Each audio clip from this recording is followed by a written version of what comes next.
Earlier this week, the head of the International Atomic Energy Agency said Iran had not been cooperating with the organization and that the agency could not certify Iran's program as peaceful.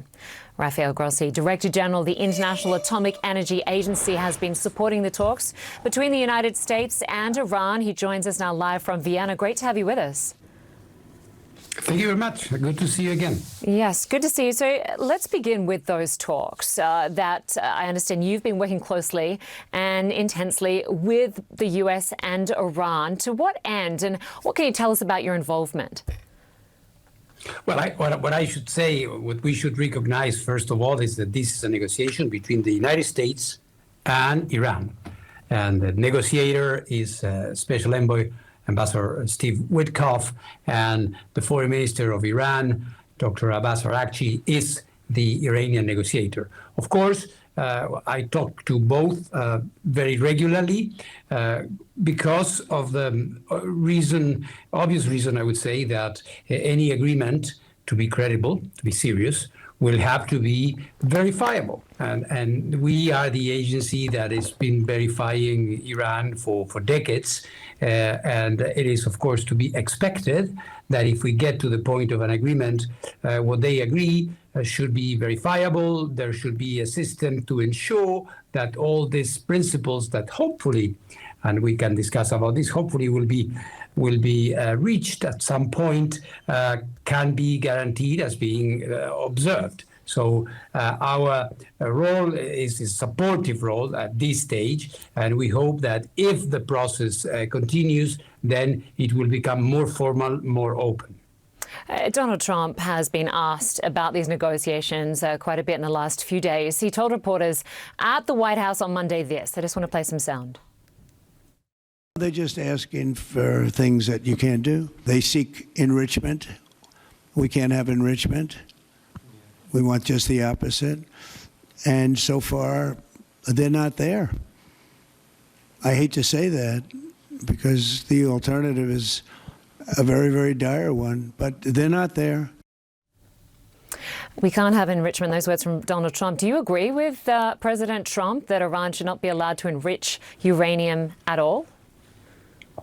It's not for me to agree or disagree with the negotiating position of the president. I think the president has done something very, very important in reaching out to Iran. This is very, very important because there was no diplomatic platform. There were no conversations between Iran and the United States. And while this was happening, Iran continued enriching uranium at very, very high levels, at 60% of uranium, one uranium isotope, which is very, very close to the type of enrichment you need to make a nuclear weapon. So we were having a situation where we were on a collision course or a proliferation course, if I can put it like that, without anybody doing really anything. So I think this has been tremendously important that this process has started, and of course, why not recognize it, that Iran engaged. But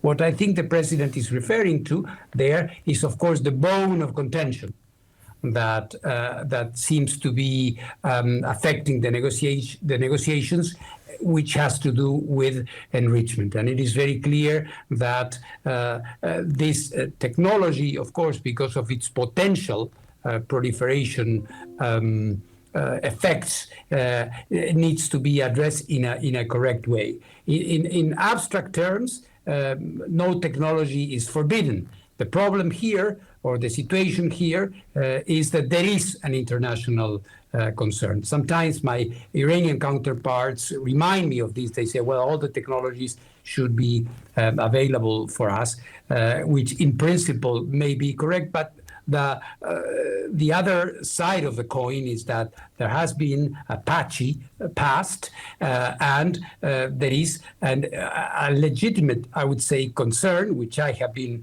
also echoing, when we see an accumulation at this point, more than 400 kilograms of uranium enriched at this very high level without a very clear, use in civilian.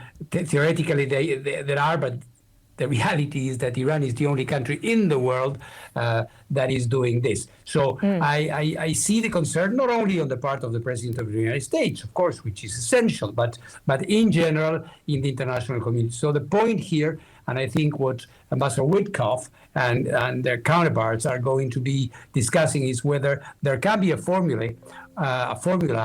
diplomatic formula, political formula, verifiable, where there can be that kind of restraint, which would, allow a convergence, whereby the enrichment, its principle, perhaps some minimalistic formula that could be agreeable for both. Yeah. I don't think it is impossible. I don't think so. I mean, we did hear from Donald Trump just today on Podforce One saying he's not confident that he can get a deal now. Is this a weaker position than the Iran nuclear deal, the JCPOA, that was signed under Obama in 2015, which was later dismantled by Donald Trump? Is the U.S. now in a weaker negotiating position? But I wouldn't say so. And again, it's very difficult for me as head of an international organization to pronounce myself on if it's stronger or weaker. I think, that agreement, the JCPOA, was 10 years ago. So the Iran of 10 years ago has nothing to do with the Iran we see now. At that time, they had, I don't want to get too technical here or boring, but the technologies they had were more primitive. They had much less material, less places where they're doing all this enrichment. Now, this program has grown. So I believe that the position of the United States is clearly addressing the heart of the matter. And I think this is the challenge that both sides will have if they want to move towards an agreement. Yeah. And here I will quote the president, because he was saying, if I understood correctly, that the alternative is a dire alternative. And I don't think anybody wants to see conflict or more complicated situations in a region that is already suffering a lot.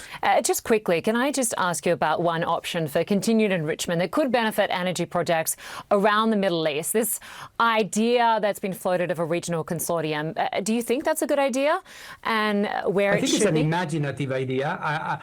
I'm not familiar with all the details. In my conversations with Ambassador Witkoff, he has mentioned some points about it, and I think it is an interesting way forward, which I hope our Iranian counterparts could also explore, because by bringing other partners to the table, what is missing here, which is confidence, could be restored.